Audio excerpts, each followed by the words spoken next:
Well, Dr. Evan Hirsch, great to reconnect with you, and great to see all the things that you guys are up to with EnergyMD.com. Today, we're talking about how to resolve long COVID and chronic fatigue naturally. So let's start there. What is long COVID? So, long COVID is a syndrome since 2020, since we started getting COVID and the pandemic and whatnot. It's persistent symptoms that result after you get COVID. So, ideally, you would get any sort of infection and the body would take care of it. But what we're finding is that about 30 to 35% of everybody who ends up getting COVID ends up with persistent symptoms. And this means any new symptoms since 2020 that happened after a viral illness, since we're not exactly sure whether or not it's related to COVID or not because the testing isn't very good, that ended up with persistent symptoms that have lasted for longer than 2 months. So this can be fatigue, brain fog, body pain, sleep issues, loss of smell or taste, any really weird new symptoms since 2020. Yeah, for sure. That's important to know because for a lot of people, we got COVID, right? Felt better, pretty quickly afterwards. But there's a certain segment, certain population group where they just never got better, right? Or Right. they started to feel maybe 10 or 20% better, and then they went backwards, right? After that, and they've kind of been yo-yoing, right? And never, they've plateaued in their ability to get better. And you're seeing a lot of these with your obviously your client base that specializes in chronic fatigue.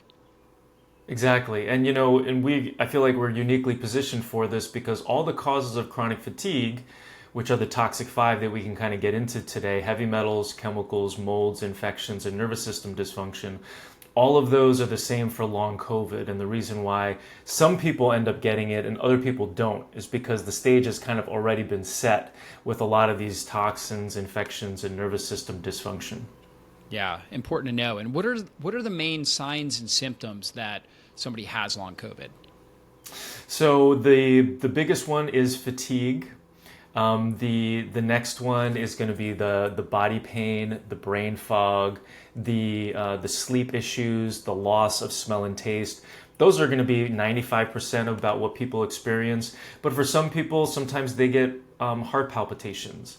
And other people, they get urinary tract issues. So it's really any new symptom, you have to include it as part of your differential or as part of all the causes that you're looking at since 2020 because it can cause over 250 different symptoms in the body when you get Wow. long COVID. And so consequently, it can be almost any symptom. So that's why we have to include it. We have to pay attention to the chronology and the history. Did you get a viral illness? And then, you ended up getting symptoms and those symptoms persisted.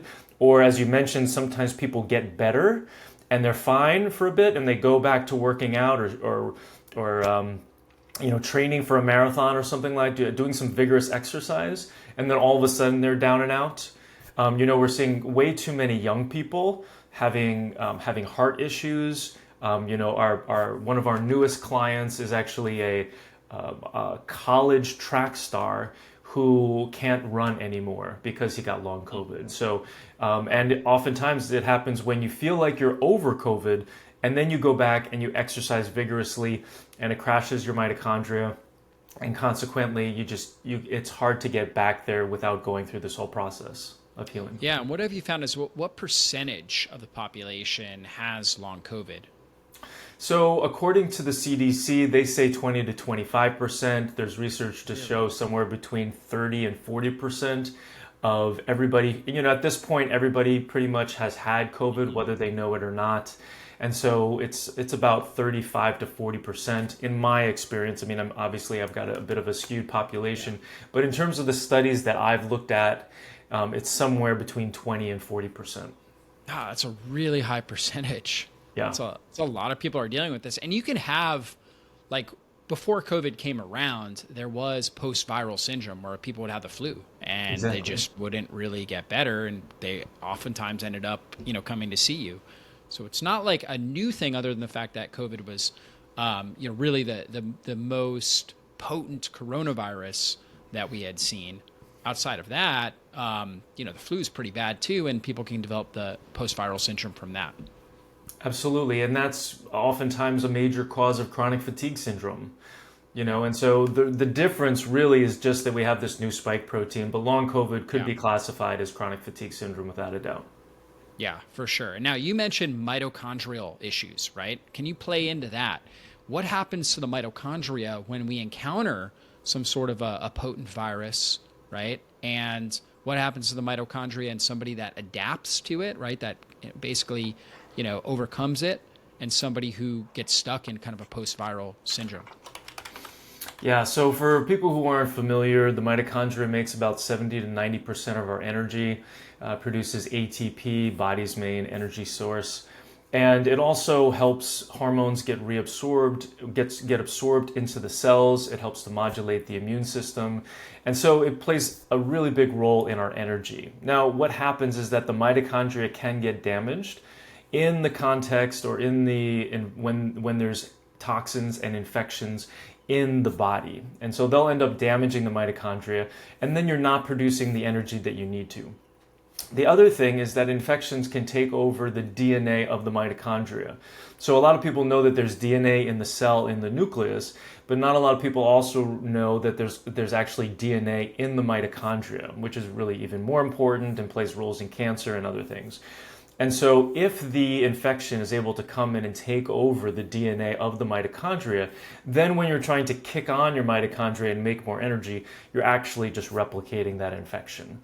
And so that's a lot, viruses do that a lot. And so that's part of what's happening right now. And so when that happens and you're asking the body to kick in and to make more energy, like because you're training for a marathon, that's why you end up replicating. It's kind of like putting all these viruses on steroid. They replicate like crazy, and then all of a sudden you're down and out because of the total inflammation and the total takeover that ends up happening from the virus in the case of the long COVID, or any other infection in the case of chronic fatigue syndrome.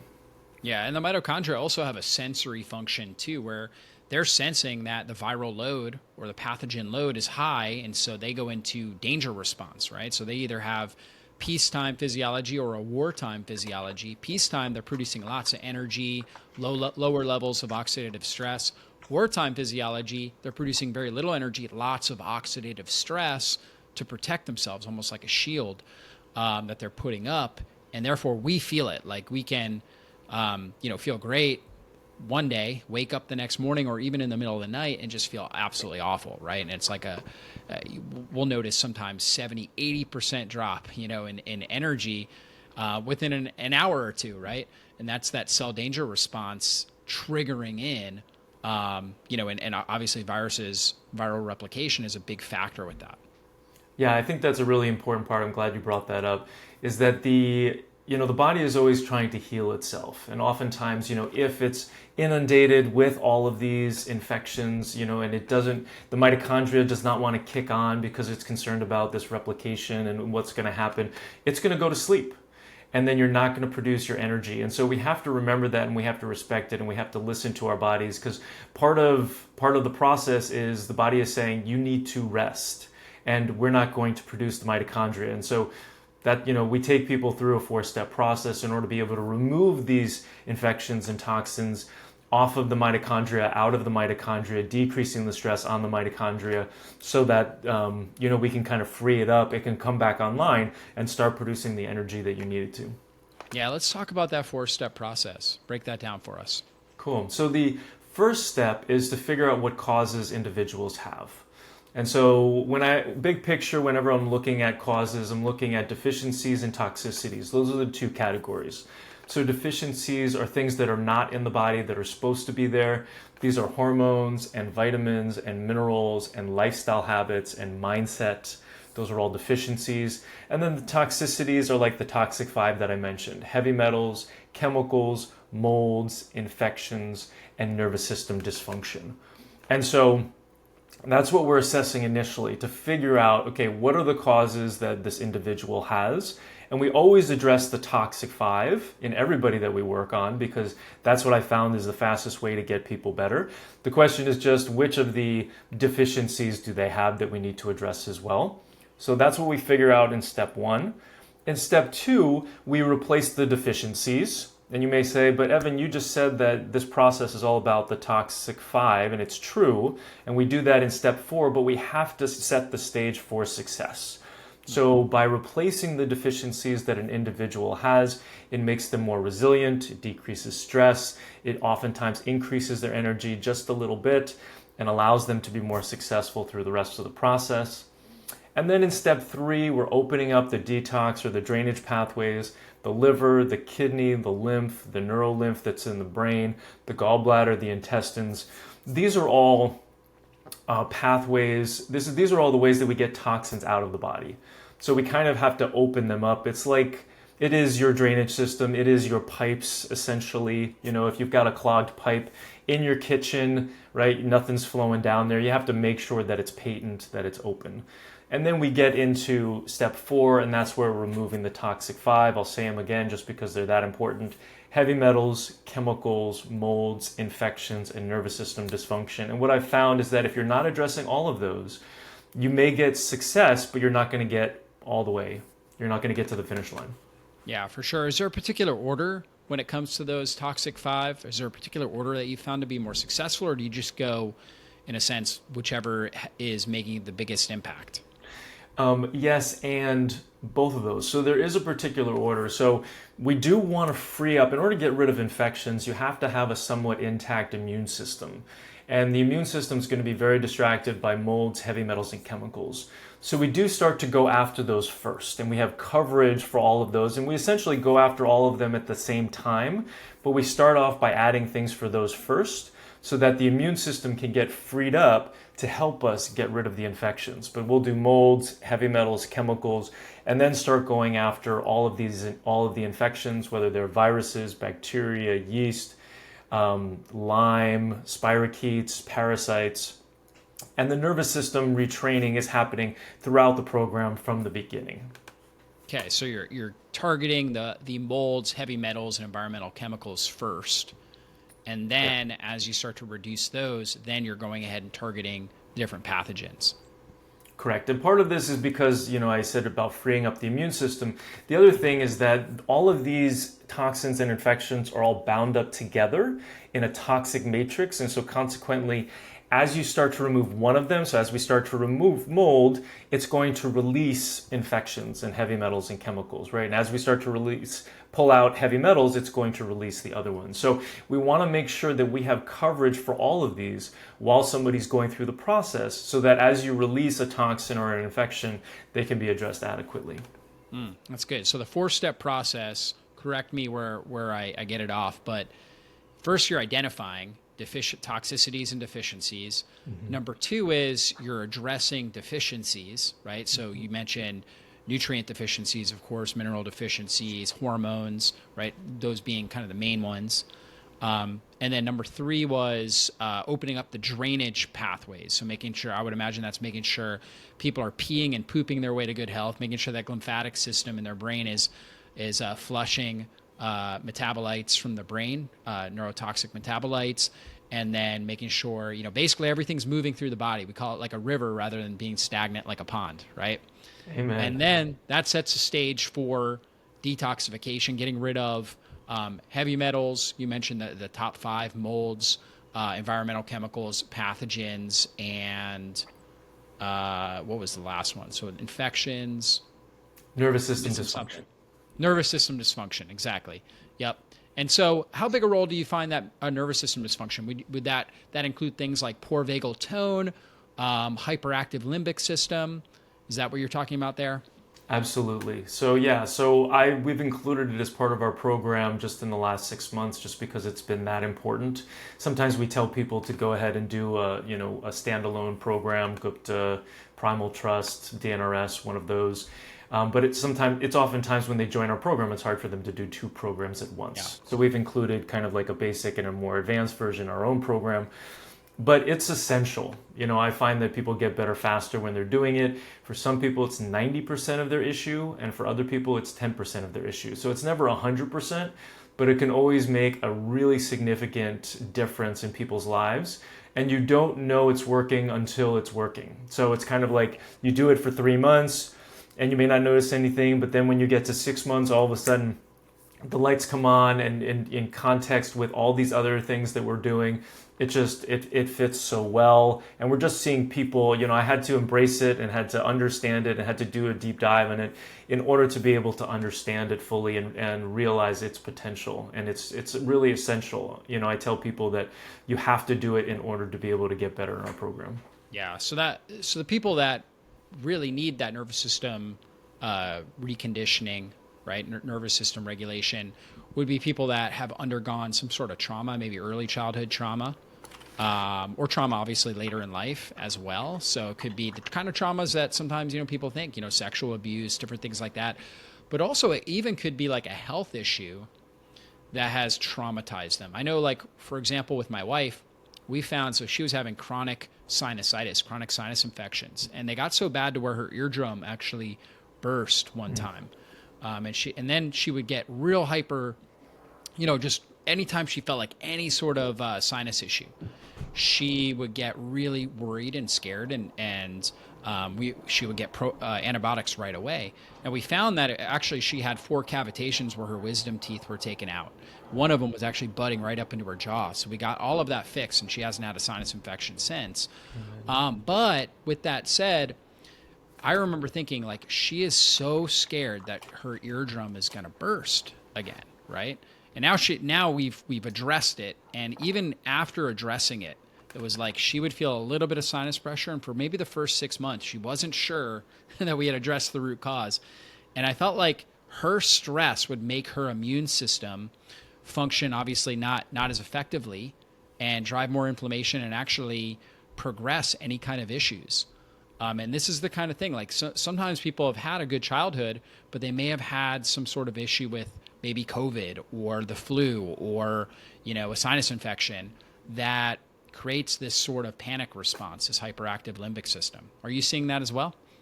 Absolutely, yeah, very well said. Trauma is, there's the significant abuse that you talked about, but it's really anything that changes the way that you see the world and makes you believe that the world is not safe or you are not safe.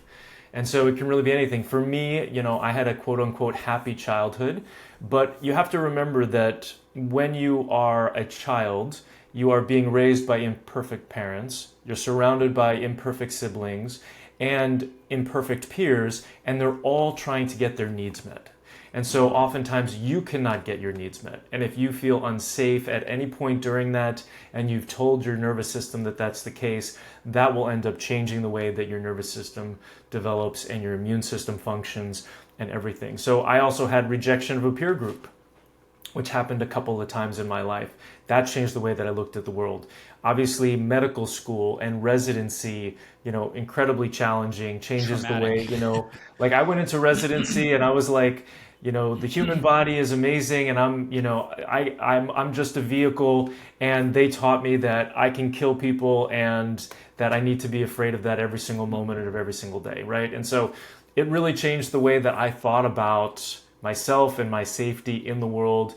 And then I met my wife, and we fell in love, and I went to India, and I got parasites, and had this stressor, that stressor, whatever, some other heavy metals, chemicals, molds, like it all builds up, and then all of a sudden there's a straw that breaks the camel's back. Yeah. And for me, it was stress at work and burnout, and then consequently I got my chronic fatigue syndrome. So it is all of that ends up happening, and we have to make sure that we understand that we all have trauma and we all have this nervous system dysfunction, and that it's not just people who have really significant abuse. Yeah, so important. Now let's jump into step number 2, which was deficiencies. What are the most common deficiencies that you're seeing in your population group? So what I call the big 3 are adrenals, mitochondria, and thyroid. So everybody pretty much has adrenals and mitochondrial issues. Adrenals manage stress in the body. When you have the toxic 5, you're going to have stress, and consequently your adrenals aren't going to be functioning well. If your adrenals aren't functioning well, the rest of your hormones aren't functioning well. And thyroid is incredibly common, especially for women, who are the main people that we see, and especially after they've had a child. So, after delivery is the number 1 time for a woman to get autoimmune thyroid conditions, because of how progesterone is elevated and the immune system, etc. So consequently, those are the big three, where we start off by optimizing adrenals and then mitochondria, because those two will help improve thyroid function. And then we do a subjective thyroid ramp up to get people to their ideal dosing.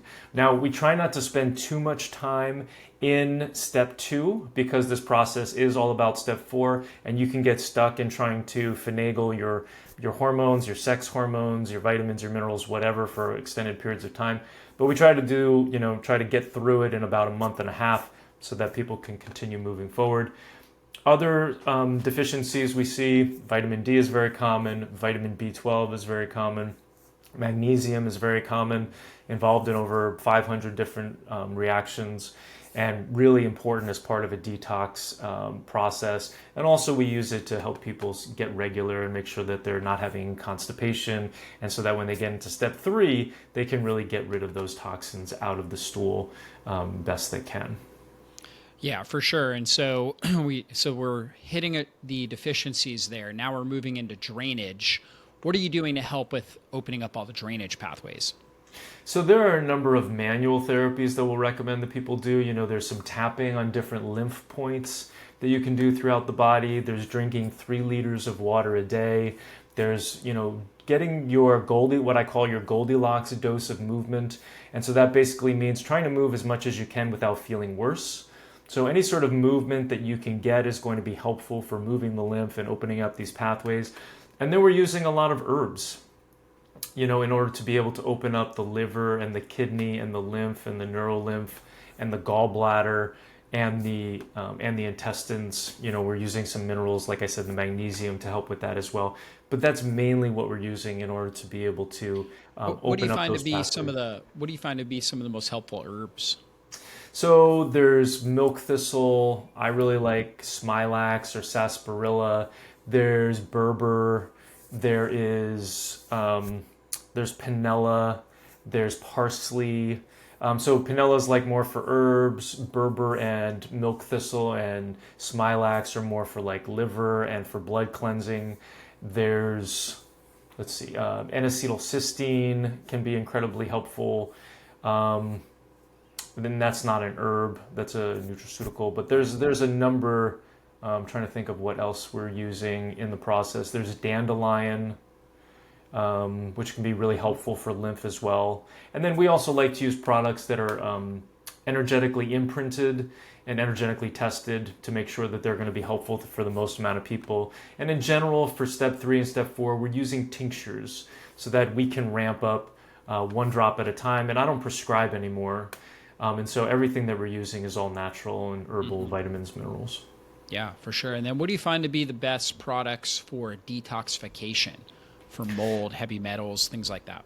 Yeah, so for mold, we like to use a binder that's a combination of charcoal and bentonite clay and chlorella, and zeolite, which is also a really nice crossover for helping out with the heavy metals, including silica and cilantro. And then in terms of the infections, going after them with a number of herbs, viruses, I really like ticuna and skullcap, monolaurin. And then, for some of the Lyme type infections, we're looking at things like, I'm trying to remember all the components of the different products that we like to use. So we're looking at cat's claw and banderol and stevia, among others. Interesting to note there, stevia. Yeah, stevia's got some good research on it, Yep. for getting rid of Borrelia specifically. Yeah, it got some positive benefits there outside of Yeah. just the sweetness. Correct. Yep. I remember years ago I used to actually grow stevia in my backyard. Got to start doing that again. That's the best way to get it. Yeah, for sure. Yeah, absolutely. Well, this 4-step process seems really thorough. So you're testing, number 1, you're doing lab tests, you're doing what other methods? Obviously, you're doing a patient history to kind of find out what are the key deficiencies. You mentioned like thyroid hormone, adrenals, mitochondria, obviously sex hormones in some cases, as well as nutrient deficiencies. So you're doing testing. You're also looking at the toxins that need to be addressed.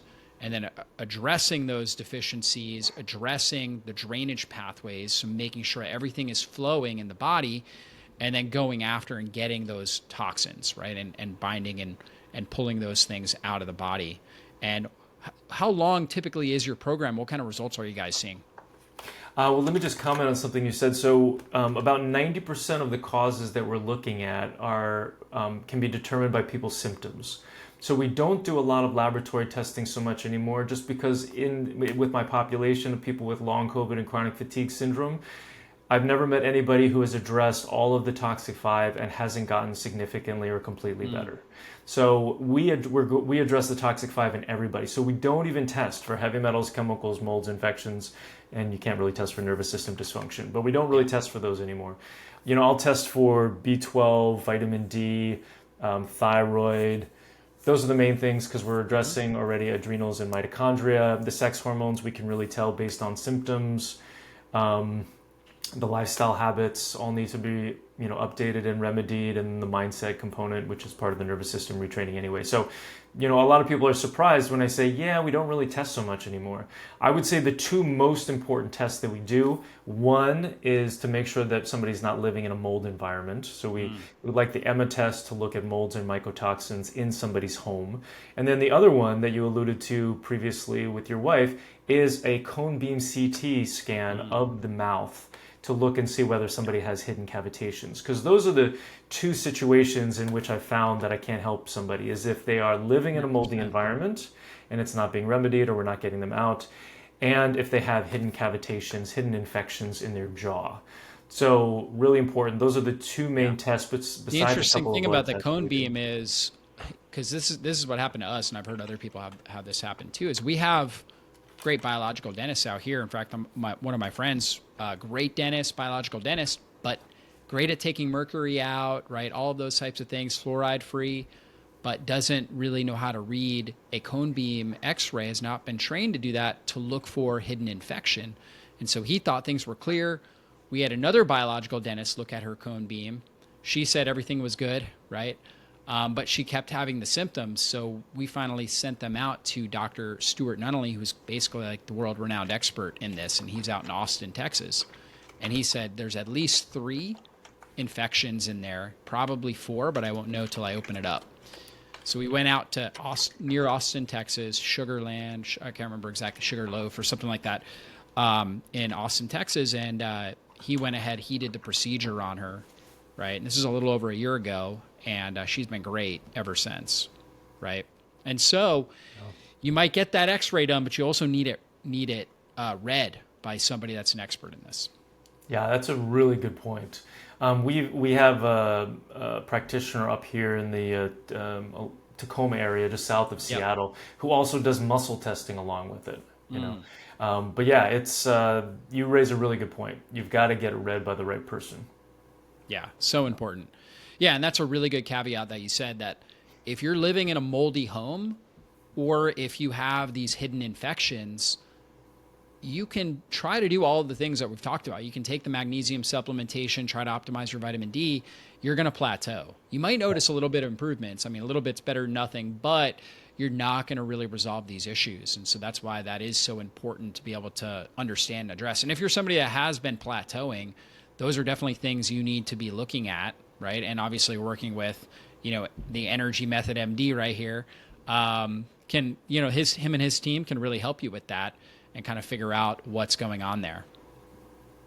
Yeah. So, and then to answer your next question about the program length. Yes.